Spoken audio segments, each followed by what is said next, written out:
Can Poirot solve this supernatural murder? Let's find out in A Haunting in Venice. Hey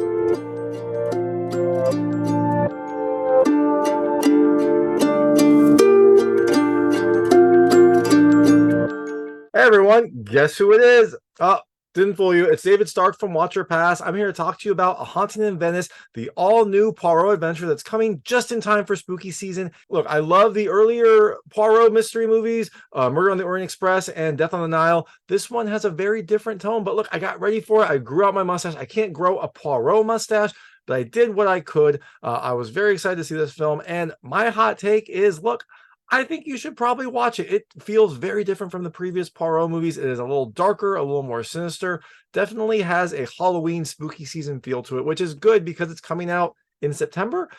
It really should have waited until October, but I guess they wanted to get on the early side of the Halloween movies, kind of get out in front of everything. And I really liked that new tone. I really liked the cast. The cast is fantastic. It is a darker mystery. It is a more sinister mystery, but it still is ultimately a Poirot murder mystery. So I really enjoy it. I definitely think you should check it out. Keep in mind, this is a very different feeling movie than the previous one. So I'm gonna tell you a little more about the film, a few things I liked and a few things I didn't like. There's even no spoilers in this one, so you can watch without fear. I'll keep everything vague. I'll keep everything spoiler free. So in A Haunting in Venice, you have a retired Poirot living out his life in Venice. He seems to have lost his joy in solving mysteries. He is living an isolated life. He has a bodyguard who prevents anyone from trying to come up to him with a mystery. But a request of an old friend causes him to take up a new case that might pull him out of retirement and could be his biggest, most sinister mystery yet. So, things I liked about this movie. The first, I love the style. Look, I really liked the style, especially at the start. Like, it's set in Venice, so you have this wonderful, beautiful city, but there's little touches in here that really kind of pull everything together, especially at the start. Like, Poirot's character is in like a blue suit, and Tina Fey's character is in like a green suit with like this green hat that really fits together. All the characters are very stylish. They're very kind of easy to recognize, easy to identify, and each one looks very unique. And I love that. I love the way that this film really has a colorful aesthetic, even though it is a darker film. Like, it is a more muted film, but within that, there is definitely pops of color. There's definitely stylistic choices that make the characters look very, very unique and very interesting. The second thing I loved, look, I love the cast. You really can't ask for a better cast here. You got Kenneth Branagh reprising his role as Poirot. You've got Tina Fey. You've got Michelle Yeoh. You have Kelly Reilly. You have Jamie Dornan. You have a fantastic overall cast, and they are really fun together. Each character is very different, as in the other movies. Each character is very different, has very kind of mixed motivations that help tell this mystery. And when they all come together, some very interesting things happen. The third thing I love, look, I love the tone. I love that this is a darker, kind of more serious tone Poirot mystery.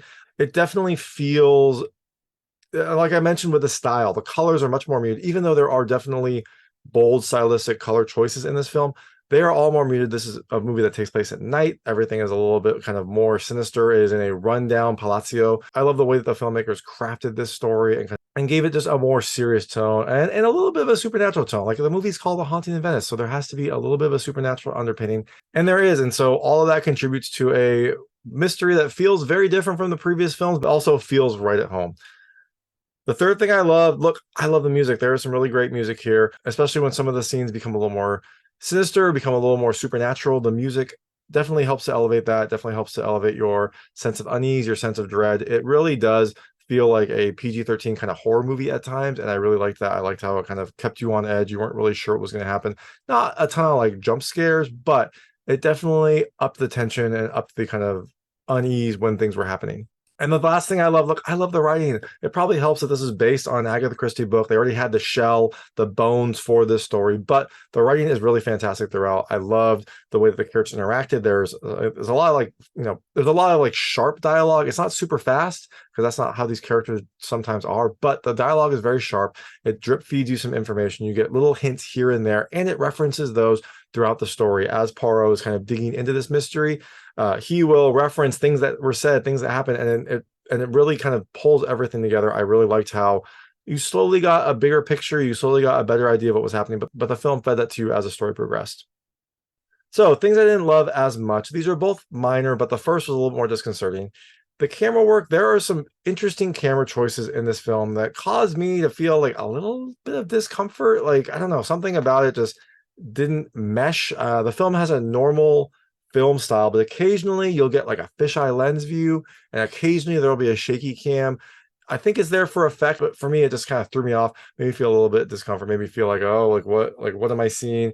Just know that that's happening. If you're sensitive to that kind of stuff, you might have a few sensitive moments. It is not throughout the movie. There are definitely specific scenes where it does that, but just be warned that they are in there. And the second thing I didn't love as much, there is an ending turn that I did not love. It's during a very dramatic moment, and it just felt like it was kind of, it felt consistent with the story, but it felt a little out of place in a Poirot mystery. So just keep that in mind. Overall, I did like the film. I did like the ending. I like how the film ended, but there was just a little hint here that I didn't really love. So all that being said, A Haunting in Venice comes to theaters on September 15th, 2023. If you liked the previous Poirot mysteries, you will probably like this one, but just keep in mind, this is a very different feeling movie. And if you like scary movies, if you like murder mysteries, you'll definitely enjoy this. So check it out in theaters on September 15th, 2023. And thanks so much for watching. If you like this review, please like and subscribe to this channel. It helps me out a lot. Make sure all my new content goes straight to you. Thank you.